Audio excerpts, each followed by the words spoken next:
Yeah, Bukola.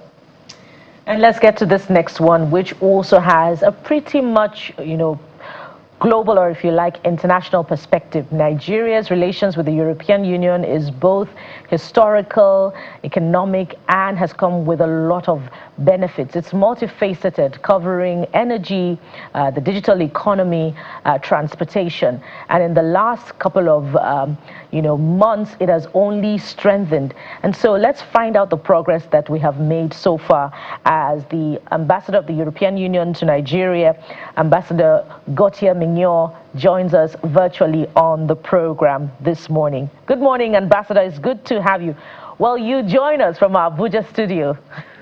Good morning, Ambassador Gautier Mignot.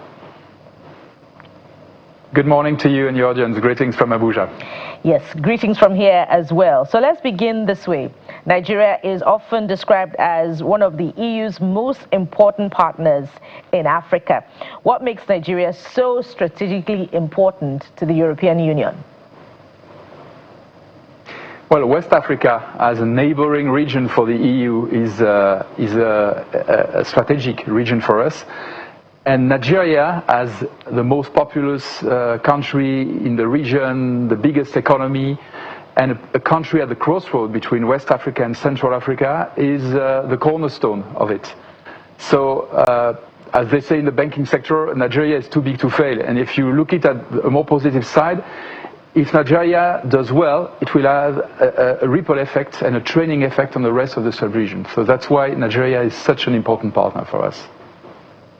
And so the Nigeria-EU partnership has evolved over the past decade considerably. How would you characterize that partnership today? Well, it's a very rich and solid partnership, a long-standing one. We are like-minded on many issues. I would say our world visions are quite similar, defending multilateralism, international cooperation in good faith, respect for international law. And in terms of bilateral relationship, we have evolved from a donor-recipient relationship towards a partnership among equals, where we are trying to, on our side, align on the strategies of the federal government, the state governments, and also to unlock more investment in the country and reinforce value chains, manufacturing capacities within Nigeria. And it's a partnership which now is under what we call the Global Gateway Strategy, which is precisely about this, mobilizing more private resources, because we know that only with development, if we use only development, official development assistance, we will not be able to reach the sustainable development goals. We need much more money from that, and for this we need to mobilize domestic funds and international funds from the private sector. So talk to us about where we are. Is this a question of perception or reality when it looks like Africa used to be seen or is being seen sometimes as a charity case based on the relationship? So have we evolved from the point of being seen as a charity case, so we look at development from the point of assistance rather than from the point of mutual economic interest? Where are we right now, or is it just a perception that we've walked over without knowing? No, it's really about mutual interest, economic and also geopolitical. And this was also the message conveyed by the latest EU-AU summit, which took place in Angola at the end of last year. And it's important to remind that the EU remains by far the largest investor in Africa and in Nigeria in particular. We have more than 300 billion euros of investment in the whole of Africa, whereas the US or China have around 50 billion each. And in Nigeria, we're also probably the first provider of foreign direct investment. About 1/3 of the existing FDI in Nigeria comes from the EU. But we want to go beyond this. There is still an untapped potential that we want to exploit. And so now, under the Global Gateway Strategy, this is what we are trying to do. to leverage investment, facilitate investment, accelerate investment. But we still also support sectors like rule of law, democracy, education.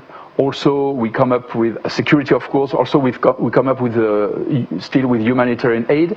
But these are also seen as enabling areas to facilitate business, to create a more conducive environment for business, because all this is linked. If you now have a good level of education, a good level of security in a country like Nigeria, well, you will be limited in terms of what you can do about investment. So it's a global approach. This is why it's called a global gateway. And it covers all these sectors, but really with this new mindset of a partnership between equals. So let's build. I know you've mentioned it, but I want to double down on a few angles. So this particular question about investment. So we look at what are the most and vital part of opportunities that you're seeing in Nigeria. I'm talking about European Union now, that say in the next 3 to 4 to 5 years, you really want to aggregate as much capital as possible for the country. So I'm looking at our capital importation, the last one released by the MBS, showing that we have a lot of FPI that are the big component of that capital importation. FDI was maybe less than, a very small percent in millions of dollars, while the entirety of the capital importation was about $10 billion. So that tells you the kinds of money. In fact, somebody analyzed it to say, people are more interested in borrowing Nigerian money than putting money in Nigeria based on that available data. So if you were to talk about precisely the areas of investment that the EU is looking at to aggregate as much capital as possible, what are those areas? And is there a timeline? Mm-hmm. First, I think you're very right to stress that there is still much to do to increase foreign direct investment in Nigeria. I think the reforms that have been led under the Renewed Hope agenda have created a more conducive environment, but there's still a lot to do. And in terms of priority areas, we see digital economy, we see green economy, like climate smart agriculture, like renewable energy. We see transport infrastructure, and we see also the health sector, manufacturing of pharmaceuticals and other medical equipments. These are our priority sectors under the Global Gateway, in addition to the enabling area that I mentioned before. And so you talked about how this relationship has evolved from donor-recipient to one of equal partnership. I'd like us to explore that with an eye on Nigeria's gains on the basis of equal partnership from this relationship. And I ask because we've seen, some of the strides of the European Union in Nigeria. We've seen the, investment in Lagos water transportation, the Omi Eco project. We've seen, the construction of a water project somewhere in Benue State to assist and liberate internally displaced persons. That also, I believe, is a product of the global investment strategy or of the African Investment, European Investment Bank in Nigeria. You can, provide clarification on that. But what are the elements of Nigeria's strides in this partnership to show that indeed it's an equal partnership, not just one of, receiving in aid, in assistance through projects in the country?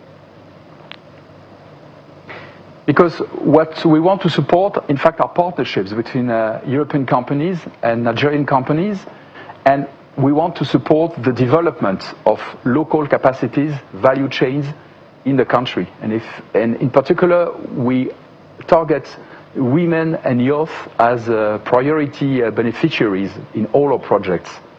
So it's really about having a transformative effect. And it's not only making money, in Nigeria. Of course, we care for the interests of our companies also, but it goes beyond that. We want to have an impact on the sustainable development of Nigeria. And again, with also, I think, the humility to recognize that we are not in charge. Nigerians are in charge, and it's not our project that will be a game changer. It will be the policies and the energy of Nigerian stakeholders that we can support, accelerate with our projects. And I think that's also a change of approach. Now, thank you for mentioning some of the concrete examples of what we are doing currently. I think the Omi Eco project, indeed, is one of our main flagship projects under the Global Gateway in Nigeria. 410 million euros of investment, mostly from the EU, the European Investment Bank, and France, to develop a network of waterway transportation with 75 electric ferries across the Lagos Lagoon over the next year. This is the kind of action that are not only good to facilitate displacement in the city, but also to reduce the carbon footprint of the city, and also connect isolated communities, and finally transform the urban landscape and the urban planning of Lagos. So this is a good example because it shows how projects are really far-reaching over the long term. It's not just that we come, provide an equipment or an infrastructure, and then go and leave you just with the debt. No, it goes well beyond this. And we have also businesses which are very compliant in terms of environment, labor, or other standards. Ambassador, we understand the point that the European Union's interests in Nigeria are genuine and, exploring areas that will enhance the well-being of the people.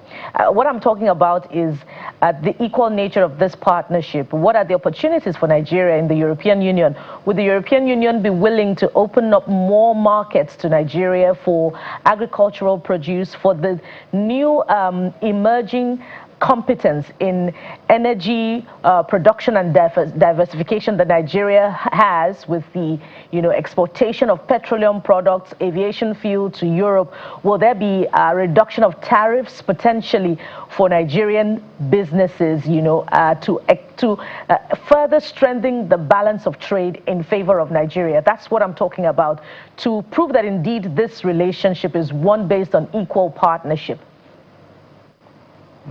Well, tariffs are already at zero on almost all products from Africa into Europe. Some partners have done the same recently, but in Europe we've done this many years ago already. And we have to remind that the EU is the first export destination of Nigeria, including of non-oil and gas products. And Nigeria has a trade surplus of about $10 billion every year with the EU. So we are already on a very solid basis, but we want to help Nigeria also export more and diversify its exports. And this is also what our projects are about. For instance, in climate smart agriculture, we are trying to support value chains like tomatoes, ginger, cocoa. And cocoa is already an important source of export toward the EU. But the cocoa sector needs to adjust to the new EU deforestation regulation, which will enter into force next year. And our support is in particular to help them be fit for the implementation of this regulation in 2027. And the same for industry, we can perfectly imagine also, if the conditions are met in terms of infrastructure and price, that Nigeria can export also industrial products to the EU in the future. That's very much what we are aiming at. Yeah, the numbers clearly shows there's a relationship, depending on how you're looking at it in terms of import and export. So we're talking about between maybe $20 to $30 billion in terms of the exchange of trade between EU and Nigeria. So let's talk about, I know that the 10th Nigeria-EU Business Forum is holding. I think that should be in a day. I think that should be tomorrow. Correct me if I'm wrong, Ambassador. But before we go there, let's talk about the Global Gateway Strategy as that major investment initiative. If you can expatiate on that, because I know it's going to be core in the conversation at that meeting. The Global Gateway Strategy, in fact, is a new approach to our support. First, working together hand in hand with our member states and our development banks, the European Investment Bank, which has a growing portfolio in Nigeria, and the European Bank for Reconstruction and Development, which has started recently operation in Nigeria and is going to inaugurate premises in Lagos very soon. So this is the first feature of this global gateway strategy, what we call Team Europe work. And then we develop tailor-made and complex financial instruments with grants. We are implementing 730 million euros of grants in Nigeria between 2021 and 2027. Loans, I mentioned the EIB. Nigeria is our first largest country of operation in sub-Saharan Africa, 1.5 billion euros of loan portfolio, plus now EBRD coming. We blend loans and grants. We also provide guarantees and other complex financial instruments to really meet the needs of our partners. And then we partner with the private sector, and this is really a new feature in the EU action. Previously, we were rather staying away from the private sector. Nowadays, the contrary. We really try to partner, leverage investment, so we discuss very much with the private sector, in particular in Europe, but also their partners in Nigeria, to see which kind of projects we can support. To take an example, we are part of the Bridge project, which is a very ambitious project by the federal government of Nigeria to roll out 90,000 kilometers of optic fiber across the country to enhance connectivity. And we are part of this through an EBRD loan, $100 million, through a grant from the EU, 22 million euros, and also through a private sector. Companies like Nokia or Ericsson, for instance, are also part of this as investors or as providers into this project, which is a public-private partnership. So it's a good example of what we are trying to do under the Global Gateway. And yes, we will have this week, actually it's Thursday, in Lagos, our EU-Nigeria Business Forum, which is a very important one because it is the first taking place under really this new environment, this new approach of a partnership with the Global Gateway now being rolled out almost at cruise speed in Nigeria. And of course, in this new geopolitical environment where both sides decided back in March when we had the EU-Nigeria ministerial meeting to enhance our partnership and bring it to another level, more strategic. You mentioned it. As we're going to wind down, Ambassador, so it's taking place, I just checked it out, 25th of June. That will be 2 days from now. That's on Thursday. How significant is this? Because this is the 10th edition. So what are the milestones that will be measured that has happened in the last maybe 10 years? And what are the projections for maybe the next decade as we begin to wind down? Well, I think this one will be very different from the 9 previous editions because of this new environment I was just describing. And what we want through this business forum is really to be hands-on, to be very pragmatic, not grand speeches, but showcasing the opportunities under the Global Gateway, in particular for access to funding, and also the opportunities of Nigeria as a place for investment, because we need also to change the mindset of European companies and to convince them to come to Nigeria. Those who are here are facing challenges, but they are satisfied with their returns. And we also want to identify and address the bottlenecks and barriers to investment and try to identify solutions to this. And finally, of course, develop partnerships between companies and with the financial institutions, the governments. There will be many sessions of B2B, B2G, B2F, and matchmaking opportunities for the participants. So it's just 1 day, very intense. And what we would like to see are new flagship projects being identified in the next years under the Global Gateway strategy, and also new partnerships, new deals that partners can strike for more investment into Nigeria, more exports also to the EU, and more jobs and opportunities created here. In terms of figures, we don't have a specific target. I think it will also depend on the context, the global evolution of the economy, also the regional context. But we think that we can do much more than what we are doing right now. If you compare the figures of Nigeria with figures of other emerging economies. I was posted in Mexico before coming here, and there is a wide gap, like 1 to 7, between the figures that we have in Mexico and the ones we have in Nigeria. And they are rather comparable countries. And it would have been very, very apt to follow up on that. And of course, your earlier thoughts about the mindset of European businesses about Nigeria and the challenges that European businesses currently have in Nigeria. That would have been interesting feedback, for Nigeria and the government. But we'll have to secure your commitment to have you back, especially to also review the EU-Nigeria Business Forum that is coming up shortly. We must thank you very much, Ambassador, for coming through. Ambassador Gautier Mignot is the EU Ambassador to Nigeria and ECOWAS. Thank you for your time on the program. Thanks to you. Have a nice day. And there's more to come on national security and, of course, human rights. Stay with us. We'll be right back.